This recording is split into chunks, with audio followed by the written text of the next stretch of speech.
Meet the press ആരംഭിക്കും.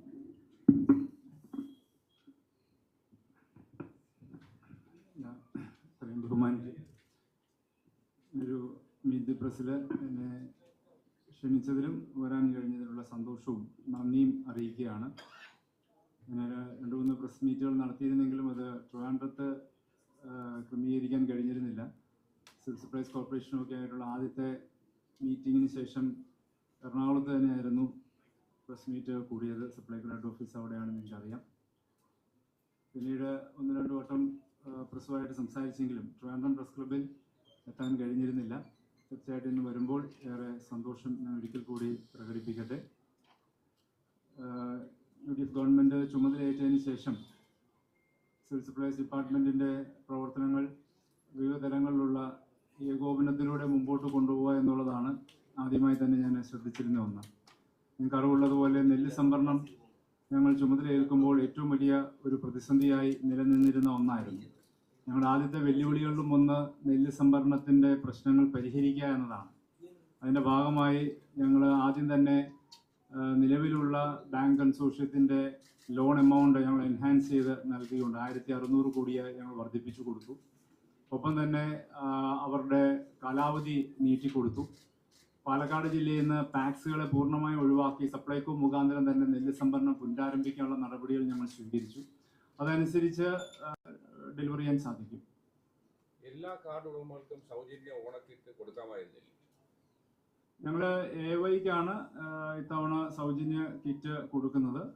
മറ്റൊരു സാധ്യതകൾ ആസ് ഓഫ് നൗ പരിഗണിക്കുന്നില്ല. എന്നാലും വരും കാലങ്ങളിൽ അത് അതിനുള്ള സാധ്യതകൾ പരിശോധിക്കും. കഴിഞ്ഞ സർക്കാരിന് നൽകാൻ കഴിഞ്ഞിരുന്നു?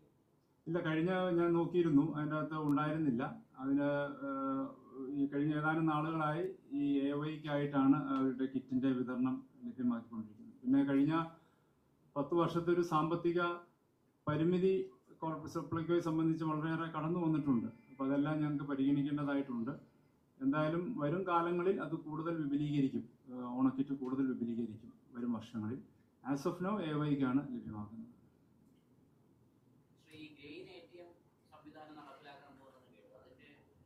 അതൊരു പൈലറ്റ് പ്രൊജക്റ്റ് നടപ്പിലാക്കാൻ വേണ്ടിയുള്ള ഇത് മുന്നോട്ട് വെച്ചിട്ടുണ്ട്.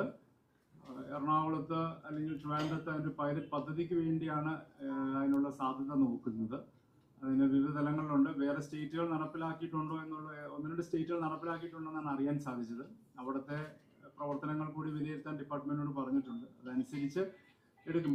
സ്വാഭാവികമാണ്, നമുക്ക് മാറുന്ന കാലത്തിനനുസരിച്ചുള്ള പുതിയ സേവനങ്ങൾ നമുക്ക് ഒരുക്കേണ്ടതായിട്ടുണ്ട്. അതുകൊണ്ട് സമീപ ഭാവിയിൽ ഫുഡ് ഗ്രെയിൻ ATMs ആവശ്യം തന്നെ ആയിരിക്കും.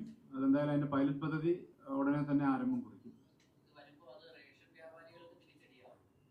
ഒപ്പം തന്നെ ഉപഭോക്തൃ കോടതികളുടെ പ്രവർത്തനങ്ങൾ ഇപ്പോൾ നടക്കുന്നുണ്ടെങ്കിൽ പോലും കേന്ദ്ര ഗവൺമെൻറ് പുതിയ റൂൾസ് കൊണ്ടുവരാത്തതിൻ്റെ അടിസ്ഥാനത്തിൽ കാലാവധി കഴിഞ്ഞിരിക്കുന്നവരെ മാറ്റി പുതിയ ആൾക്കാരുടെ നിയമനം ഇപ്പോൾ സാധിക്കുന്നില്ല. അതിനുവേണ്ടി കേന്ദ്ര ഗവൺമെൻറ്റിൻ്റെ നടപടികൾ വേഗതയിലാക്കണമെന്നും അതായത് rules government of India frame ചെയ്യണം. ആ റൂൾസ് അടിയന്തരമായി ഫ്രെയിം ചെയ്യണമെന്നുള്ള ആവശ്യം ഞങ്ങൾ കേന്ദ്ര സർക്കാരിൻ്റെ മുൻപാകെ ഞങ്ങൾ വെച്ചിട്ടുണ്ട്.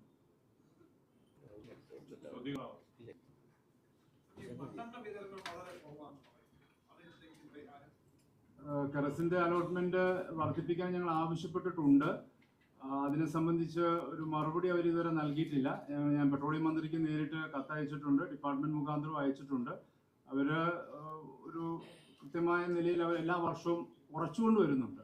അതൊരു വലിയ പ്രശ്നമാണ്, വലിയ പ്രതിസന്ധി തന്നെയാണ്. അപ്പോൾ അത് വർദ്ധിപ്പിക്കണമെന്ന ആവശ്യം ഞങ്ങൾ മുന്നോട്ട് വെച്ചിട്ടുണ്ട്. ഇപ്പോൾ മത്സ്യബന്ധനത്തിന് മണ്ണെണ്ണ കൊടുക്കുന്നതും വർഷങ്ങളായി, കലാകാലങ്ങളായി, പതിറ്റാണ്ടുകളായി അതാണ് നിലനിർത്തി വരുന്നത്. അപ്പോൾ അവിടെയും ഈ പറയുന്ന ഒരു പ്രതിസന്ധി അലോട്ട്മെന്റ് കുറയുമ്പോൾ ആ മേഖലയിലും ഉണ്ടാവും. അപ്പോൾ അതുകൊണ്ട് ആ വിഷയം ഞങ്ങൾ ഗവൺമെന്റിന്റെ ശ്രദ്ധയിൽ കൊണ്ടുവന്നിട്ടുണ്ട്. അതിനൊരു മറുപടി അവരുടെ ഭാഗത്തുനിന്ന് ഇതുവരെ വന്നിട്ടില്ല.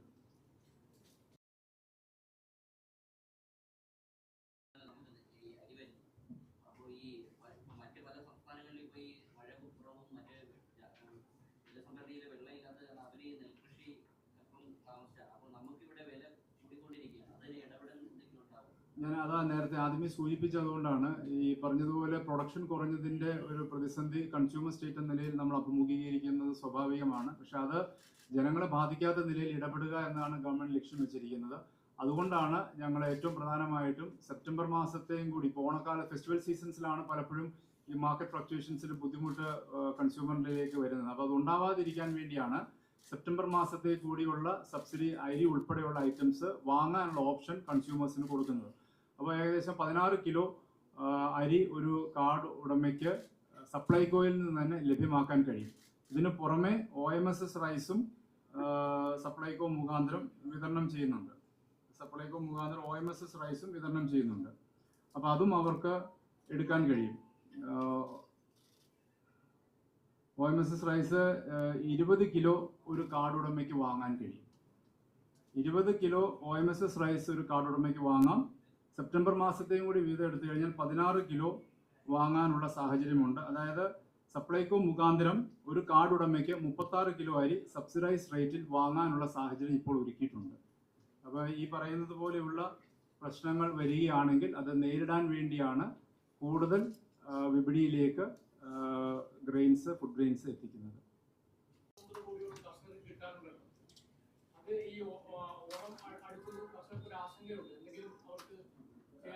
ഇല്ലാതെ വേഗതയിൽ അതിന്റെ വിതരണം നടക്കും. ഇപ്പൊ 104 കോടി ഇപ്പൊ റിലീസ് ചെയ്തു. അതിന്റെ വിതരണം ഇപ്പോൾ ആരംഭിക്കുകയാണ്.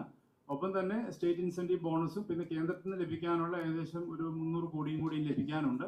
അത് അടുത്ത ദിവസങ്ങളിൽ തന്നെ ഉണ്ടാവും. ഓണത്തിന് മുമ്പ് തന്നെ വിതരണം പൂർത്തിയാക്കാനാണ് ഞങ്ങൾ മാക്സിമം നോക്കിക്കൊണ്ടിരിക്കുന്നത്.